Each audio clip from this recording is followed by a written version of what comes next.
At that 4th of July barbecue, I was stuck in a late meeting at the law firm. My sister and parents told my 18-year-old daughter there was no room for her at the table in our tundra cabin in Alaska. She had to walk home alone through the remote trails and spend the holiday in an empty apartment. I didn't make a scene. I took action. My sister found an ultimatum email and started ranting. My name is Michelle Thomas. At that 4th of July barbecue, I was stuck in a late meeting at the law firm. My sister and parents told my 18-year-old daughter there was no room for her at the table in our tundra cabin in Alaska. She had to walk home alone through the remote trails and spend the holiday in an empty apartment. I didn't make a scene. I took action. My sister found an ultimatum email and started ranting. I dragged myself through the door just past midnight, my briefcase heavy with case files I'd been revising for hours. The law firm had me pinned down with a client who kept nitpicking contract terms, even as fireworks lit up the Anchorage skyline. It was one of those grueling days that left me hollowed out, so when I saw her boots by the door, my stomach dropped. Someone's hurt, I thought instantly. Then I noticed her coat slung over the armrest, her backpack untouched, and her curled up on the couch, knees tucked tight like she didn't trust the cushions to catch her. My mind raced to make sense of it. She was supposed to be at the family's tundra cabin an hour's flight from Anchorage for our traditional 4th of July barbecue. She'd begged to go alone this year, her first taste of independence at 18, so proud to prove she could handle it. She'd left early to be respectful, texting me when she landed. My husband and I were both tied up with work, so the plan made sense until it didn't. I called out softly, not wanting to startle her. Her eyes snapped open wide and alert, like she hadn't been asleep at all. "Hey," she said, her voice barely above a whisper. "Why are you here?" she asked, sitting up slowly, her hands fidgeting with the edge of her sweater. I sat beside her. "They said there was no room?" she said. Her voice cracked and she tried to shrug it off, but the hurt clung to her words. "No room where?" I asked, confused. "At the table," she answered. "They weren't expecting me. Too many people already." My sister had looked at her like she was a complication, like her showing up ruined the barbecue. "But you got there on time, right?" I pressed. "Yeah, right on time," she said, with a dry laugh that didn't reach her eyes. My sister opened the cabin door and stared at me like I'd shown up to the wrong party. She paused, swallowing hard. She said there wasn't a bed either, said it was too late to walk back. But they didn't know where to put me. So I left. I stared at her, my chest tightening. "Did anyone offer to get you a ride back to the airport?" She shook her head. "Nope. Did they at least let you eat?" Another shrug. Table was full. My niece was in my usual spot. Grandpa was laughing with her like she was the star of the night. Nobody looked at me. My sister had said, "It's a full house this year," and the aunts nodded like it was obvious. She glanced at the coffee table. I made toast. I followed her gaze. A single slice of toast, cold and bent, sat on a paper towel next to half a banana. That was her 4th of July meal. Something twisted inside me, not quite rage, but a sharp, icy feeling like glass about to shatter. "I wasn't that hungry," she mumbled, "not really." Her eyes started to glisten. She fought it, blinked hard, bit her lip, looked away, but the tears came anyway, slow and quiet, like she couldn't stop them. "I felt like I was intruding," she whispered. "Like showing up was rude." She'd brought a pie thinking they'd have enough food but left it behind when they sent her away. I sat closer, wrapping an arm around her. She leaned in like she'd been holding herself together out of sheer will. "I know they don't like you," she said after a moment, wiping her nose on her sleeve. "But I thought—" She trailed off. "You thought you were just the kid, not part of their issues," I finished. She nodded. "They didn't even say it meanly," she added. "It was like I was a chair they didn't have room for." I didn't sleep that night. I sat in the kitchen, staring at her backpack, still zipped, packed with care, a sweater my sister once complimented, a tin of cookies she'd baked. I opened the fridge. Nothing special inside. We hadn't planned a backup holiday. Why would we? We trusted them. But that trust broke when they looked at my daughter, my brave, sweet girl, who showed up on time with a smile and told her with 28 people crowded around that barbecue table, "There's no room for you." They didn't mean space, they meant her. The next morning, my husband came home while she slept. I told him everything. He stood quiet for a long moment before asking, "What do we do now?" The next morning, I couldn't shake the image of my daughter curled up on the couch, her backpack still packed from the night before. I needed to hear every detail of what happened at that barbecue to understand how far my family had gone. I walked into the living room where she was still sleeping, her face softer now, but marked by faint tear stains. I gently touched her shoulder. "It's morning. Let's talk more." She stirred, rubbed her eyes, and sat up, pulling her sweater tighter around her. "Mom," she said, her voice rough from the night's emotions, "I don't even know where to start." I sat beside her, ready to listen. "Start from when you got to the cabin. Everything." She took a deep breath and began her words, careful but raw. "I landed in Anchorage and took a shuttle to the tundra cabin. Got there right on time, just as the barbecue was starting. The trails were lit by the endless summer sun, so it wasn't scary or anything. My sister opened the door and her face fell immediately. She said, 'We weren't expecting you to come alone.' But I had confirmed with Grandma last week." My sister just shrugged and said the table was full with 28 people already, including cousins and neighbors from the nearby settlement. My niece was in my usual spot, chatting with Grandpa like she was the center of attention. No one made eye contact with me, as if I was invisible. My sister added that there was no bed left and it was too late to head back, but they didn't know where to put me, so I turned around and left without grabbing a bite. I interrupted to ask, did they offer any food at all? She shook her head. Nothing. The grills were loaded with burgers and hot dogs, but the table was packed. I saw the aunts nodding when my sister said, "Full house this year?" It felt like they planned it that way. Her story poured out and I felt the anger simmer a notch higher with each detail. She described how my niece laughed at jokes from the cousins while she stood there holding the pie she'd brought. It was like I was a ghost mom. Grandpa even told my niece, "You're the life of the party," right as I walked in. That hit me hard because I'd paid for the plane tickets for the whole family to get to Alaska this year, the costs piling up, but I did it thinking it built unity. Now it seemed like a waste. She talked about the walk back, the trails quiet under the midnight sun, her phone battery dying halfway, so she couldn't call for help or a ride. I just kept walking, thinking about the cookies I left behind unopened. I clenched my fists, the rage building slowly but steadily. This wasn't a simple mix-up. It was targeted exclusion meant to send a message through my daughter. As she spoke, I hugged her tighter, feeling her body relax slightly against me. "I thought they liked me at least a little," she said, her voice trembling but stronger than last night. "I did too," I replied. But actions speak louder and theirs screamed disregard. We sat in silence for a moment, the weight of the betrayal sinking deeper. Then I stood up. "We need to think about what comes next. But first, let's get you some real breakfast to replace that toast."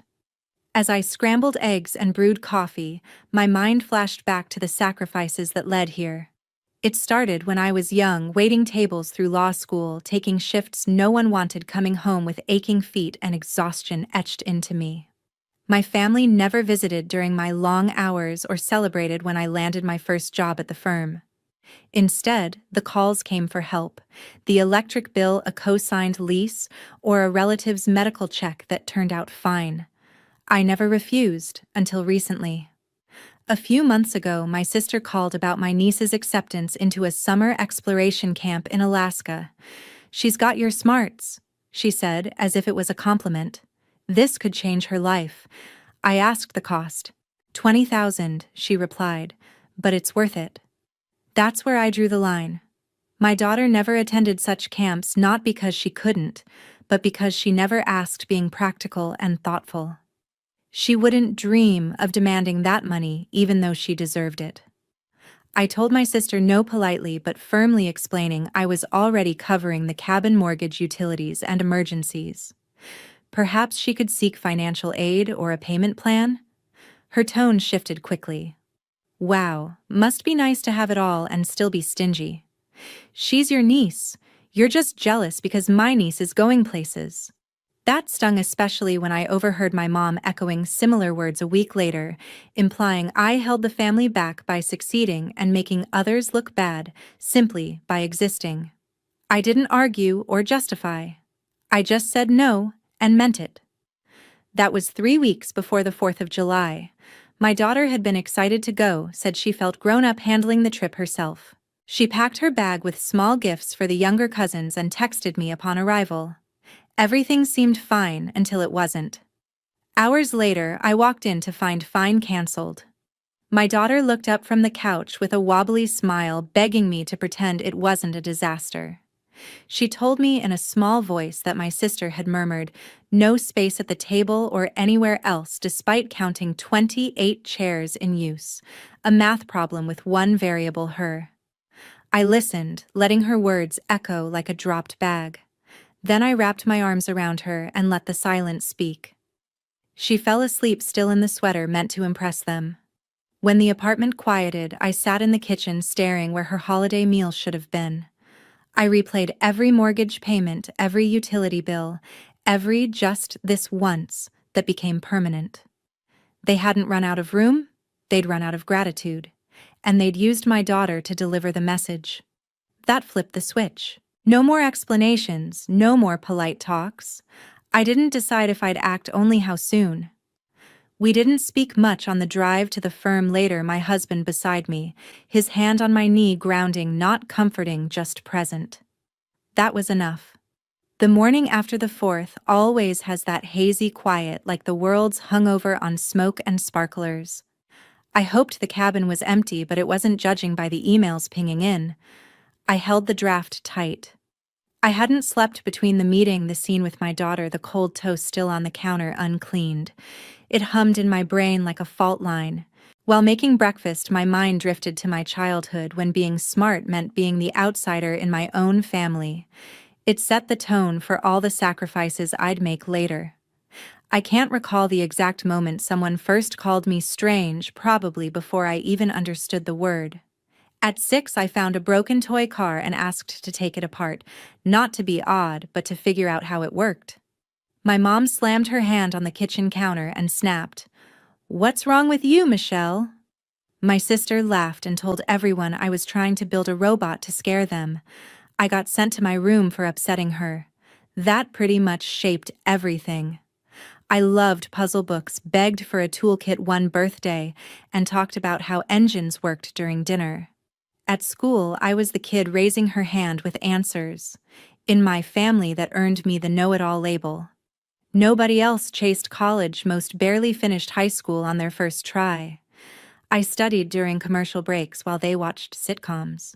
By 12, my dad started joking, half serious, that I couldn't be his. "If you were mine, you'd skip books and love fishing," he'd say with a chuckle. One night, I overheard him arguing with my mom, thinking I was asleep.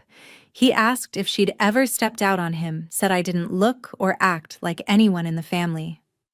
I lay awake for hours, but never brought it up, still haven't. High school didn't change much.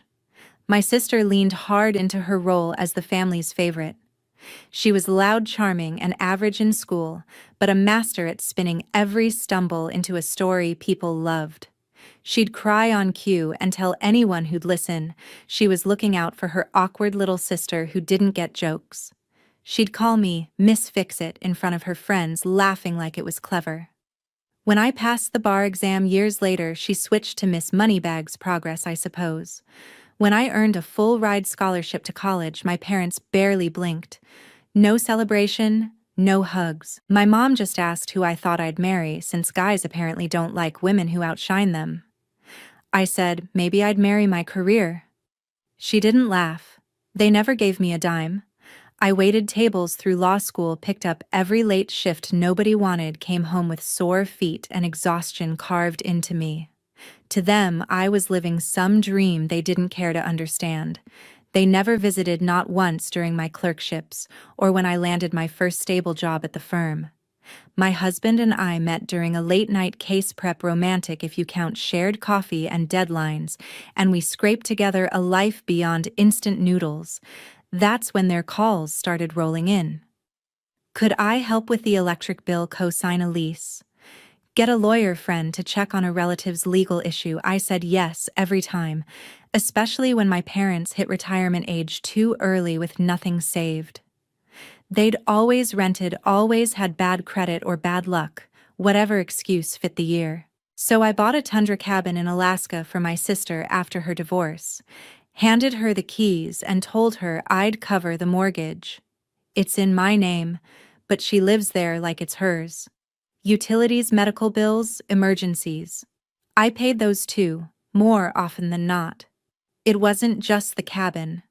I covered plane tickets for family trips like the one for this 4th of July barbecue. I paid for my parents' dental plans when Medicare fell short, handled random cousins' fines when they swore it was a one-time thing. I never said no until a few months ago. My sister called about a summer exploration camp for my niece, some elite program in Alaska. She's got your brain, she said. Like it was a compliment. It could change her life. I asked the cost. $20,000, she answered, but it's worth it. I paused. My daughter never asked for camps like that, not because she couldn't qualify, but because she's practical, never demanding. I told my sister no, calmly but firmly, pointing out I was already covering the cabin bills and emergencies. Maybe she could look into financial aid or a payment plan. Her voice turned sharp. Must be nice to have everything and still be so stingy. She's your niece, jealous because she's going places. I heard my mom echo something similar a week later, muttering, I'd always held my sister back by being the smart one who made everyone else look bad just by existing. I didn't argue or explain. I just said no and meant it. That was 3 weeks before the barbecue. Back in the present, the smell of coffee pulled me out of those memories. My daughter was eating her eggs quietly, her face still heavy from last night. I heard the front door open and my husband walked in, his tie loosened from his own late shift. He set his bag down and looked at us, reading the room instantly. What happened? He asked, voice low. I told him everything, how my sister and parents turned Stephanie away at the barbecue, told her there was no room left her to walk the trails alone. His jaw tightened, but he stayed calm, the way he always does when things get heavy. So what's the plan? He asked, sitting across from me. I leaned forward, my hands gripping the mug. They crossed a line. I've given them everything, money, time, that cabin. They used our daughter to send a message. I'm done. He nodded, slow and steady. What's your next step? I didn't answer right away, but my mind was already working. I'd spent years bending over backward for them, thinking family meant sacrifice, but family doesn't mean letting your kid get hurt. I'm taking back what's mine, I said finally, starting with that cabin. He reached across the table, his hand brushing mine. Whatever you decide, I'm with you. That was enough. His quiet strength, no questions, just support. I knew what I had to do, and it wasn't going to be a conversation. It was going to be action. After my husband left for his shift, I sat down at the computer that afternoon and drafted the email ultimatum, laying out the terms for my sister to vacate the cabin. I kept it professional, like a legal notice, 60 days to move out or face formal eviction proceedings. I attached the ownership documents to remind her it was in my name, and I'd been paying the mortgage all these years. No accusations, just facts. I hit send before I could second-guess myself and leaned back, watching the screen as if it would explode. It didn't. But my phone did minutes later. The first call came from my sister, the screen lighting up with her name. I let it ring once, then picked up, knowing what was coming. What is this? She said, her voice raised and sharp like a blade. An ultimatum. You're throwing me out over a holiday mix-up. I stayed calm. It wasn't a mix-up, Sarah. You turned Stephanie away when she showed up for the barbecue, told her there was no room. She laughed, a bitter sound. Oh, come on. Oh, we had 28 people. The cabin was packed. She could have called ahead. I gripped the phone tighter. She did confirm. And even if she didn't, that's no excuse to send her walking the trails alone. She paused. Then her tone shifted to defensive. You're overreacting. This is about your jealousy, isn't it? Always has been. You think you're better with your law firm job, but now you're using the cabin to punish us. I didn't bite. The cabin is mine. I gave it to you as help, but help ends when you hurt my family. She raised her voice again. Your family. What about ours? Mom and Dad are here too. You're evicting them. I heard my mom in the background murmuring something, but my sister cut her off. This is low, Michelle. If you do this, you're dead to us. She hung up before I could respond, the line going silent. I set the phone down, my hands shaking slightly but my resolve firm. The calls kept coming, texts pinging in rapid fire. One from my sister, unbelievable. After everything we've done for you. Another, think of Samantha. She loves the cabin. I ignored them, focusing on the draft I'd saved just in case.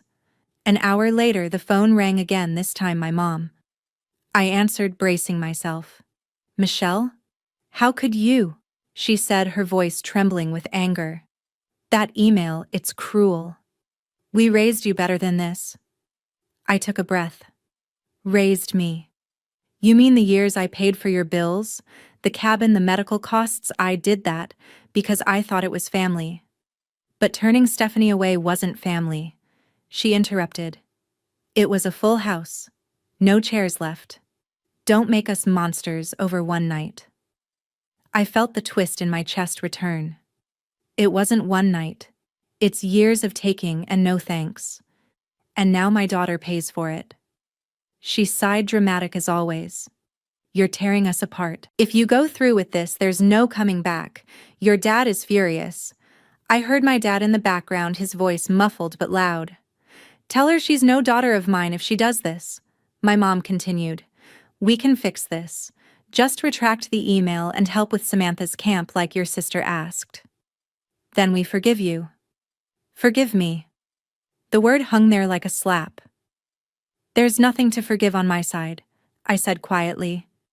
You chose to exclude her. Now I choose to protect her. She raised her voice. Protect. This is revenge, Michelle. Pure and simple.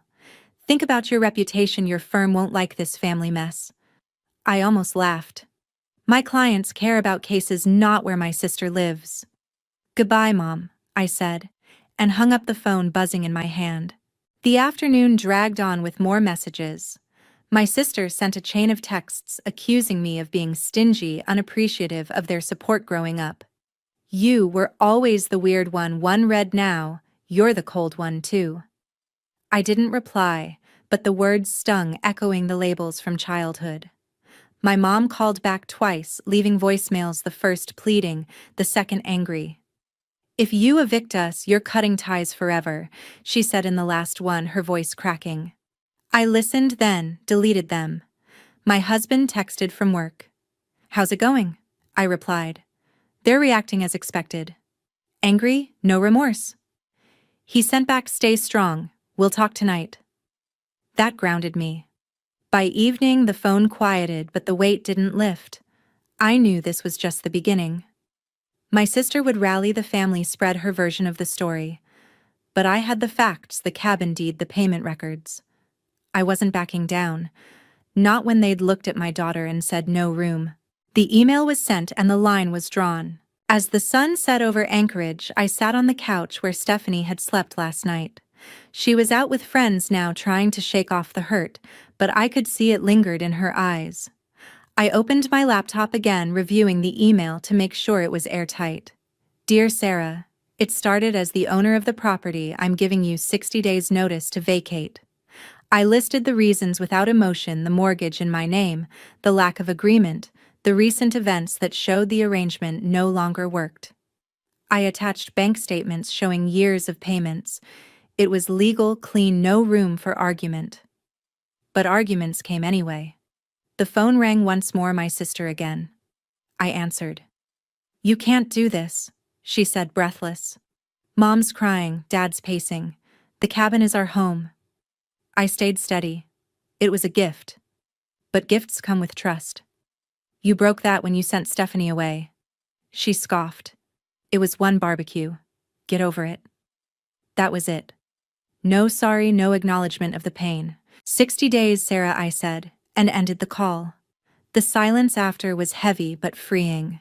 They'd fight, but I was ready. For the first time in years, I felt the chains loosening. After that final call from my sister, I turned off my phone and tried to focus on work. But a few days later, she called again, with a new demand money for Samantha's summer camp. It was Wednesday, the office buzzing with post-holiday cases when her name lit up my screen. I hesitated, then answered expecting another rant about the email. Instead, her voice was syrupy, almost cheerful. Michelle. I've been thinking, she said. Samantha got into this incredible outdoor camp in Alaska exploring glaciers, wildlife, the works. It's $20,000, but it's a once-in-a-lifetime shot. You're always so generous with family, so I thought you'd want to help. I nearly dropped the phone. Generous. After she'd sent Stephanie away from the barbecue with nothing but a shrug, I took a breath to keep my voice steady. Sarah, I'm already covering the cabin mortgage, utilities, and more. I can't take on another expense like that. Have you looked into financial aid? The sweetness vanished. Financial aid. You're a lawyer, Michelle. You can afford it. This is for your niece. Don't you care about her future? I gripped my desk, the familiar sting of her accusations creeping in. I care about family, but I also care about fairness. Stephanie never asked for anything like that. And you know why I'm done helping. She scoffed. Done helping?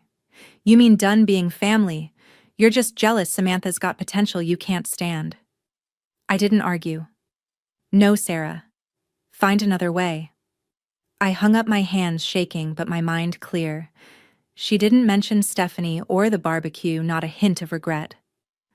By Friday, the family group chat was on fire.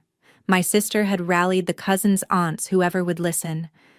Texts flooded in, some subtle, others blunt. One cousin wrote, "Heard you're cutting Sarah off pretty harsh over one holiday." Another, "Samantha's camp is a big deal. Why won't you help?" My mom sent a long message, "Michelle, you're acting selfish. Family supports family, not tears them down." I scrolled through each word like a pinprick. They painted me as cold, stingy, the lawyer, too big for her roots. My sister must have spun the story, omitting how she'd turned Stephanie away, how she'd demanded money right after. I didn't respond. Engaging felt like stepping into quicksand. But the rumors spread beyond texts. A family friend mentioned seeing posts on social media, vague, but pointed about ungrateful relatives who forget where they came from. I knew who'd started it. My sister always had a knack for playing the victim, just like when we were kids, and she'd cry to get her way. This time, it wasn't just about her. It was about hurting me through whispers and half-truths. I needed clarity, so I booked a meeting with a colleague at the firm, Jordan, who specialized in property law. We met Monday morning in his office, the Anchorage skyline gray outside the window. Jordan, my family friend since law school, leaned back in his chair as I laid it all out. The cabin I'd bought for Sarah, the mortgage I'd paid for 7 years, the utilities, the plane tickets for family trips like the barbecue. I told him about Stephanie walking home alone, the email ultimatum, and now this new demand for $20,000. He listened, jotting notes, his face neutral but his eyes sharp. "You've got a solid case," he said when I finished. "The cabin's in your name, payments all traceable.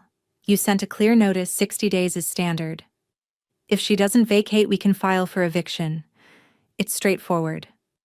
I nodded, but the weight in my chest didn't lift. "What about the family drama?" I asked. "They're calling me selfish, spreading it everywhere." Jordan shrugged. "Let them talk. You're not the one who sent a kid away from a holiday table. You've got the deed and the moral high ground." I managed a small smile. He pulled up a template for the formal eviction notice, walking me through the steps, filing with the court, serving papers, ensuring everything was airtight. "You sure about this?" he asked as we wrapped up. It's not just a cabin, it's family. I looked at him steady. Family doesn't hurt my daughter and call it a mix-up. I'm sure. Leaving his office, I felt a strange mix of relief and resolve. The rumors stung, but they couldn't change the facts. I'd spent years giving money time trust only to have it thrown back when Stephanie needed them most. My phone buzzed again as I walked to my car. Another text from a cousin. Heard you're evicting Sarah. That's cold. I deleted it without replying. At home, Stephanie was studying her laptop open to college applications. She looked up, sensing my mood. More family stuff, she asked. I nodded. They're saying I'm selfish for not paying for your cousin's camp. She rolled her eyes. They didn't even let me eat at the barbecue, Mom. Why would you pay for anything? Her words cut through the noise. She was right. This wasn't about fairness to them. It was about protecting her. I hugged her, her strength fueling mine. That night, I reviewed the eviction template Jordan sent, double-checking every line. It wasn't just about the cabin anymore. It was about drawing a line showing my family that actions have consequences, especially when they hurt the one person I'd do anything for. Sarah could spread all the rumors she wanted, but I was done being the family ATM. The next steps were clear, and I was ready to take them. A few days after meeting Jordan, my mom showed up at the apartment door holding a printed copy of the email ultimatum, her eyes red, like I'd betrayed her. It was a Wednesday afternoon, the Anchorage rain tapping against the window, when the knock came sharp and insistent. I looked through the peephole, and there she was, in her favorite fuzzy robe, clutching the paper like a weapon. I opened the door but didn't invite her in, blocking the threshold. She pushed past anyway, waving the printout. This is it, Michelle. You're really evicting your own family, she said, her voice raised and trembling. I stepped back, letting her enter, but kept my tone even. It's not eviction yet, Mom. It's notice. 60 days to find something else. She laughed, a short, bitter sound. Notice. After everything we've done for you, this is how you repay us. Tearing the family apart over one little misunderstanding at the barbecue. I felt the anger rise but held it in. Misunderstanding. You told Stephanie there was no room, sent her walking the trails alone on a holiday. That's not little. She waved her hand, dismissing it. We had 28 people. The cabin was full. She should have confirmed better. I crossed my arms. She did. And even if she didn't, you don't treat your granddaughter like that. She paced the living room, her robe swishing with each step. You're exaggerating. No one meant to hurt her. But now you're hurting all of us. Your dad is heartbroken. Your sister is panicking. How can you be so cold? I took a breath, recalling Jordan's advice to stay factual. Cold. I've paid for that cabin for 7 years, Mom. Mortgage, utilities, everything. I did it to help. But help has limits, especially when you hurt my daughter. She stopped and looked at me, her eyes narrowing. Limits. Family doesn't have limits. We raised. You gave you everything. And now you send this. She held up the printout and in one swift motion tore it in half, the paper ripping with a sharp sound. She let the pieces fall to the floor. Like that ended it. There. That's done. Now retract it and pay for Samantha's camp, like Sarah asked. Then we'll forgive you for this tantrum. Forgive me? The word hit like a punch. You think tearing the printout voids the notice? I said, my voice steady but firm. It's legal, Mom. And forgiveness. You haven't even apologized for what you did to Stephanie. She straightened, her face flushing. Apologize? For what? A crowded table. Oh, for goodness sake, Michelle, stop acting like we're villains. You're the one destroying the family, threatening your parents over nothing. I stepped closer, my words clear. Nothing. Stephanie showed up with a pie and cookies, excited to be there. You looked at her and said, no room, no bed, go home. She walked those trails alone, her phone dying, no ride offered. She spent the holiday eating cold toast in an empty apartment because you couldn't make space for one more chair. That's not nothing. She flinched for a second, but recovered fast. She's 18. She can handle it. And the camp for Samantha, it's $20,000, but it's her future. You owe us that much after all we've sacrificed for you. I shook my head. The hypocrisy burning. Sacrificed. You mean the years I waited tables through law school paid for your bills, the cabin, the medical plans? I sacrificed Mom. And now you want more while ignoring what you did to my child. She crossed her arms, mimicking me. Your child is fine. This is about you. Always has been. The smart one who thinks she's better. Well, newsflash, family sticks together. If you evict us, you're no daughter of mine. The words stung, but I didn't waver. If sticking together means letting you hurt Stephanie, then I'm okay with that. The notice stands. Find a new place. She stared at me, her mouth opening then closing like she couldn't believe it. You'll regret this, she said, finally turning toward the door. We all will. But we'll forgive if you fix it now. I didn't move. There's nothing to fix on my side. You chose exclusion. Now face the consequences. She left without another word, the door slamming behind her.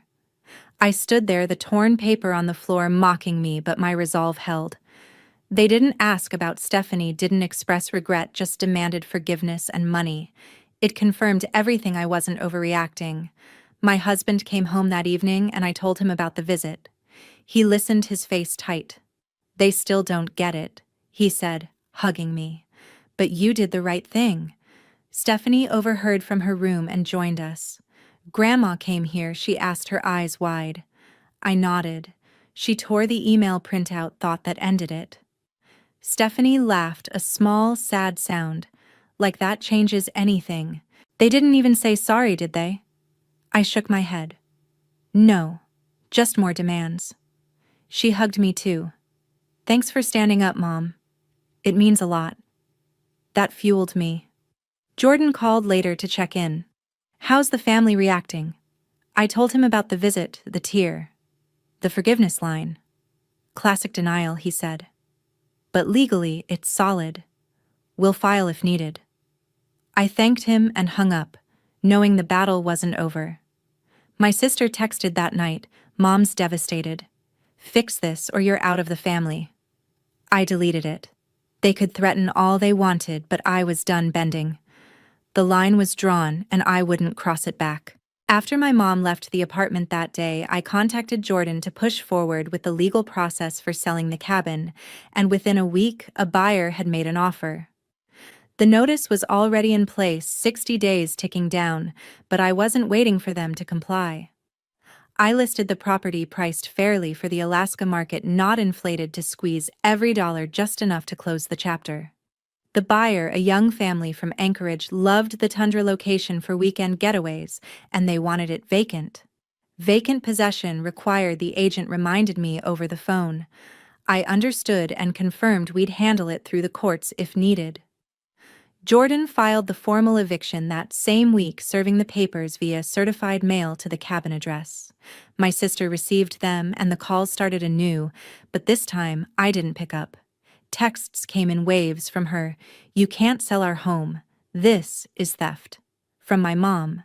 Stop this now, or you're no longer welcome. I deleted them, all, the chains loosening further with each one. They hadn't moved a thing, Jordan reported after a check-in call. They're digging in, he said. We proceed with the hearing. I agreed, knowing it would get ugly, but necessary. The eviction hearing was set for the end of the month in the local court near the cabin. I didn't attend, sending Jordan in my place with all the documentation, deed, mortgage records, payment history. From what he told me later, it wasn't pleasant. My sister showed up with my parents in tow, all three arguing that the cabin was a gift, a family home, not mine to sell. The judge reviewed the papers and ruled in my favor, property in my name, no lease agreement, eviction granted. They had 10 days to vacate or face removal by authorities. My sister raised her voice in the courtroom, calling it injustice, but the gavel came down. Jordan texted me the outcome win. They're furious, but it's done. I exhaled the first full breath in weeks. The sale closed shortly after, the buyer eager to take possession. I wired the funds to my account, the money a cushion for Stephanie's college, not for them. With the cabin gone, I cut the last ties. No more mortgage payments, no utilities, no reimbursements. They got a harsh lesson in self-reliance, something I'd learned long ago. My sister took my parents in at first to her small rental in a nearby Alaska town. She played the compassionate role, posting on social media about taking care of family in tough times with vague hints at betrayal. Cousins liked and commented, offering sympathy, but the facade cracked quickly. A week later, my sister called, leaving a voicemail I almost deleted, but listened to out of curiosity. "I can't do this. Michelle," she said, her voice frazzled. "They're bickering nonstop. Mom says the place is too cramped. Dad complains the kids are too loud. They won't share the bathroom. I'm losing my mind." She paused, then added, "They need a rental. Help with the deposit at least." "It's the least you can do." I played it for my husband and Stephanie. "The least," Stephanie said, shaking her head.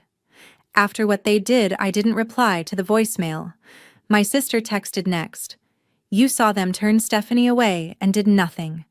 That was your choice. This is mine." "No." I sent back, simple and final.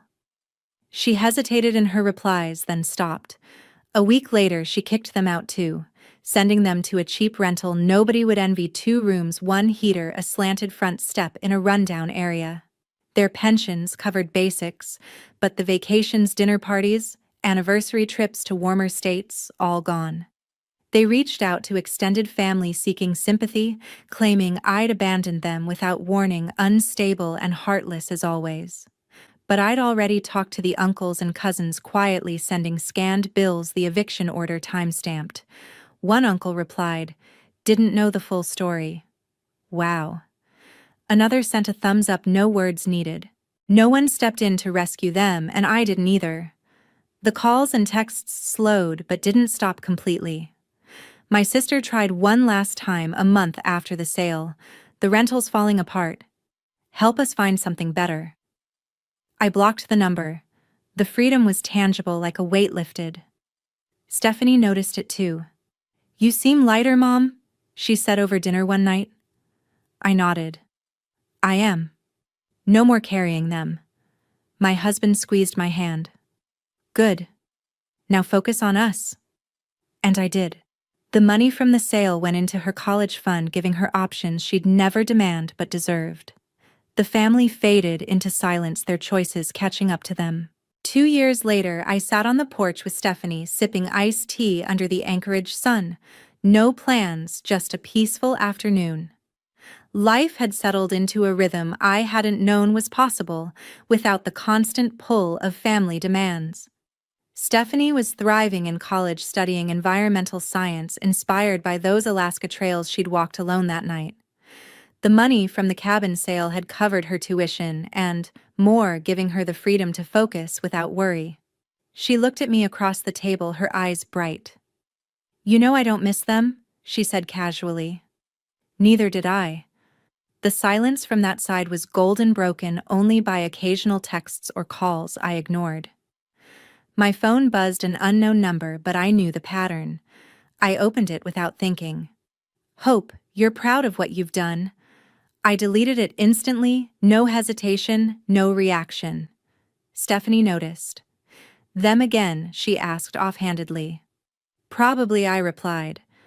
"But they're not my problem anymore." And they weren't. They'd said no room for Stephanie at their table. Now there was no room in our lives for their cruelty, control, or manipulation. They were still in that crumbling rental, pointing fingers at everyone but themselves. From what little I heard through distant relatives, my sister had bounced between jobs, unable to keep the compassionate image she'd tried to project. My parents' pensions barely stretched for the basics, no more trips or parties, the anniversary cruise forgotten. They reached out sporadically, blaming me for their hardships, but never reflecting on their choices. One cousin mentioned my mom complaining at a family gathering about the ungrateful daughter who abandoned us, but the sympathy had dried up. People knew the full story. Now the bills I'd paid, the cabin I'd provided, the way they'd turned Stephanie away, without remorse. No one rushed to help, and that was fine. The freedom tasted sweet, like the iced tea in my hand. Stephanie's success was the brightest part. She graduated top of her class, interning with a conservation group in Alaska, turning that painful walk into passion for the land. "It's funny, Mom," she said one day. "That night on the trails, I felt so small, but it made me stronger." I nodded, proud of her resilience. My career at the firm had steadied too, no more overtime guilt from family pulls. My husband and I even took a vacation, our first real one in years, to a quiet cabin, not theirs but ours, rented for peace. Jordan called occasionally to check in, our friendship solid after the legal battles. "How's everything?" he asked in one call. I told him about Stephanie's internship, the calm days. "And them?" he pressed gently. "Still struggling, but that's their path now." He paused, then said, "You did the right thing, Michelle." I saw the evidence, the lack of remorse. Confirming it with relatives, they agreed your action was justified. His words were a twist I didn't expect, but welcome, like validation from an old friend. "Thanks, Jordan," I replied. "It means a lot." He laughed. "Anytime. If they try anything legal, I'm here." But they didn't. The threats faded, replaced by silence. One evening, a package arrived unmarked, but the postmark from their town gave it away. I opened it cautiously. Inside, a letter from my mom scrawled in shaky hand. "We miss you. Come back." No apology, no mention of Stephanie, just a plea for reconciliation on their terms. I set it aside, unread by the others, and tossed it the next day. Stephanie saw and nodded. Good choice. The money from the sale had given us closure too, a fund for her future, peace for mine. I didn't return calls, didn't send support, didn't lose sleep. I'd protected my daughter, chosen her at last. But tell me, did I go too far or just far enough? Let me know in the comments. And if you want more stories like this, don't forget to subscribe and hit the bell. Sitting on the porch that day, I reflected on the journey from the hurt of that 4th of July to the freedom Stephanie and I had claimed. I'd learned a profound lesson about family and boundaries, one I wished I'd grasped sooner. True family isn't about blood or obligation, it's about respect, support, and mutual care. When those are missing, when entitlement and cruelty take their place, it's okay to set limits, even if it means walking away. Protecting your child, protecting yourself comes first, no matter the cost. It hurt at the time, the calls, the rumors, the silence, but it freed us from a cycle of giving without thanks, of hurt disguised as misunderstandings. Don't let toxic relationships drain your peace or your resources. If you're facing similar family dynamics, know it's all right to choose your own path, to say no and mean it. The value in our story is this: boundaries aren't betrayal, they're self-preservation. They allow you to build a life filled with genuine love, not forced loyalty. I've commented on it often in quiet moments with my husband or Stephanie, how cutting ties didn't make me cold, it made me whole. If you're reading this and it resonates, take it as a warning. Don't wait for the breaking point like I did. Recognize the signs early, the demands, the lack of remorse, the exclusion, and act to protect your peace. Your future self will thank you. Thanks for listening to my story.